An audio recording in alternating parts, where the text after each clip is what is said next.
G'day. So today I wanted to come in and talk about something. So if you don't know, I've been traveling to a few markets and selling crystals and stones, and something that come up in conversation the other day was around this frequency stuff. And I mentioned something to someone about how a lot of people just talk to me and say, "Oh, I've got so many crystals at home," or and I ask them, "Have you pulled them out? Is there any that are calling you right now?" Or those kind of things. Because what I hear a lot of is they're just a trinket. They just sit there and just dust collectors and all those type of comments. And I guess for some people they probably are. I really wanted to talk into this level of how they can support you. As I've been exploring in myself, like as a healer and a guide and all those things, it's not always about what I do with people, though I'm still exploring that level of being, and that level of it's about the actual energy and frequency that I hold that people are drawn to. So it's exactly the same as a crystal. When you say go to a crystal store and you look at a crystal box with all the different types, you naturally get drawn to one crystal or a couple, because there's something that you need at that time, that the energy that crystal holds that can support you. So I was asking what crystal to hold while I did this today, and I got this one. And it's all about communication and being able to speak. So I asked it, I said, just support me in this. So I actually filmed this before. So this is my second round of doing this, but it didn't record. But anyway, that's just how it goes. So this time I was like, okay, can you please help me record this? The biggest thing I find though is it's not always that the crystal doesn't support someone, or the tool doesn't work, because I've learnt many tools and modalities, and sometimes I've done things very half-heartedly and not really kind of delved right into them. Like I've learnt them and done them, and then I've kind of gone,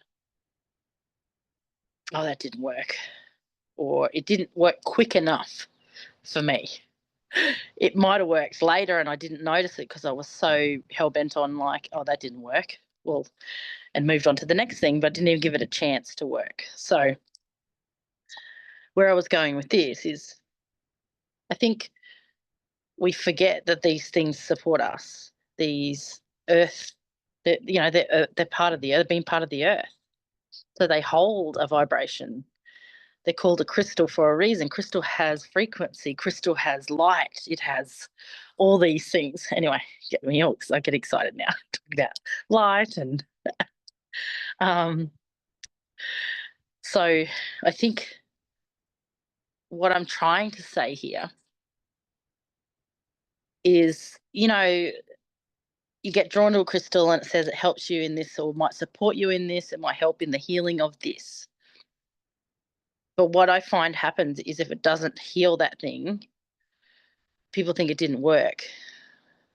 But it might have attracted in someone to help you in that situation. It might have attracted you to read a book. So it might have had a frequency about it that opened other doorways for you and allowed you to get support to help you with that particular thing. Because it has the frequency. It does all the energetics, the light, all that type of thing. But the human has to action it, because it's sitting there going, it's doing its like thing. And if you're not actually kind of being a bit proactive in the things that you want, it can't do all the work. There's a bit of a responsibility that the human has to take. And I think that's forgotten. So they blame the crystal. They say, oh, that didn't work, so throw that tool away. That didn't work. Or it gets put in the cupboard. And that's okay. You might have finished with it. It might have done its service with you, because I find, for me, generally when a crystal is finished for me, it'll either fall on the floor and break, or I'll lose it. So generally, if it breaks, I'll go bury it back in the earth and thank it for its. I will thank it. I will say thank you for how you supported me and helped me. So I do talk to the crystals. So like I said, this one particularly is about communication and many other things. But you can actually say to the crystal, support me in changing this, support me in healing this, support me in, or, you can actually tell them what you want.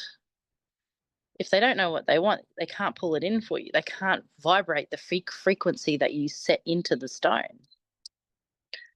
So, yeah, I just really wanted to talk into that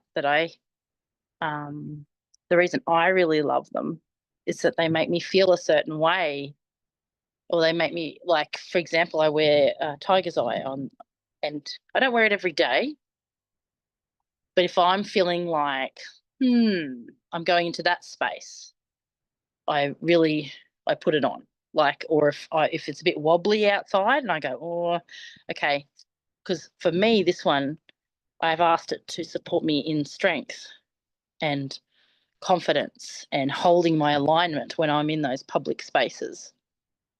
And for example, like this one with the blues and the greens and the black on it, it's for me, it's all about communication and love and heart. So I wear it on my right arm.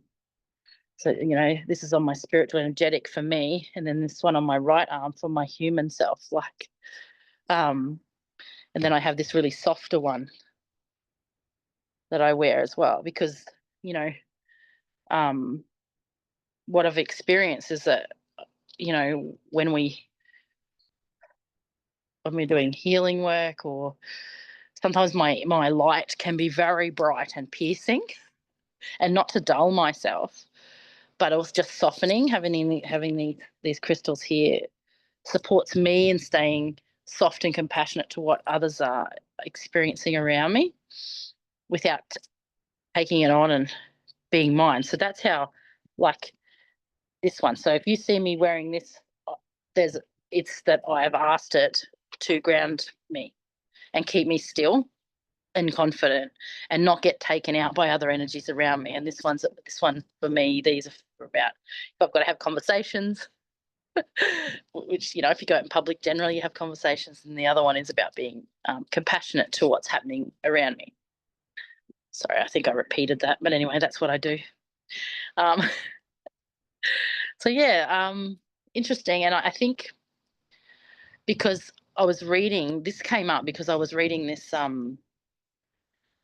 a crystal meaning, and it said about it could help someone with a heart attack, like to prevent a heart attack. And I kind of got a bit icky inside and went, oh, that one hits a bit, I don't know about sharing that piece of information, because people can grab hold of that and think, if I have this stone, it's going to stop me from having that. But what it can actually do is radiate a frequency, open a doorway, open a pathway of energy that can call in those things to maybe make you look at something that's causing the issues with the heart. And that could be on a physical sense, that could be an emotional sense, or a spiritual, whatever the thing is. But it will open up those energies for you to actually do the work to take care of the body, whatever it needs, or whatever you need to do in that moment. So it's not actually going to heal that. It's going to call it in. It's going to radiate a frequency where people might be drawn to talk to you, or you might be drawn to go to a healing service or something like that, to really support you in healing whatever's going on that could cause a heart attack. So I just want to talk into that, because I think we can latch hold of things, and if it doesn't work, that it was just a stone. But to me, there's more to them than that. And I will talk more into this in the future around, it all has spirit, like the stone. It might look like a stone to you, but it has an energy and a spirit that's attached to it. And sometimes the funniest things come out, like I hear them and it makes me laugh. And because at the moment I hear the stones saying, we're not just a stone. What are you talking about? That's the kind of silly stuff that I hear, but it's so not silly. It's not silly at all. Sorry, it's not silly. Beautiful, and I'll be walking somewhere, and I'll just something will, or the earth might have a conversation. I might have a conversation with them, and it's generally there's a little bit of cheekiness that goes on. Um, so it's quite magical to me, and it's like sometimes I've sent a few packages of crystals off to people, and I kind of get down close and I go, okay, now when they open it and they wave their hand over it, you know, open up the healing, awaken yourself when that happens, like, because I generally say it's time to rest now, time to sleep, and sometimes I'll zip them up in an energetic coat that I put them in, if they need to rest, and or that's just what I do with them anyway, because if I had them all pulsating in my home at the same time, I would be highly strung individual. So I do wrap them up and ask them to rest. And then when someone opens the package, I ask them to set their intention with their stone. So it's like, okay. So whatever they set for you to do for them, that's your, make sure that you and I'll talk to them like that. Like they're like it's like it's kind of fun. Sometimes I'll channel, like sing things to them. Just depends on what I feel, what it needs, or it.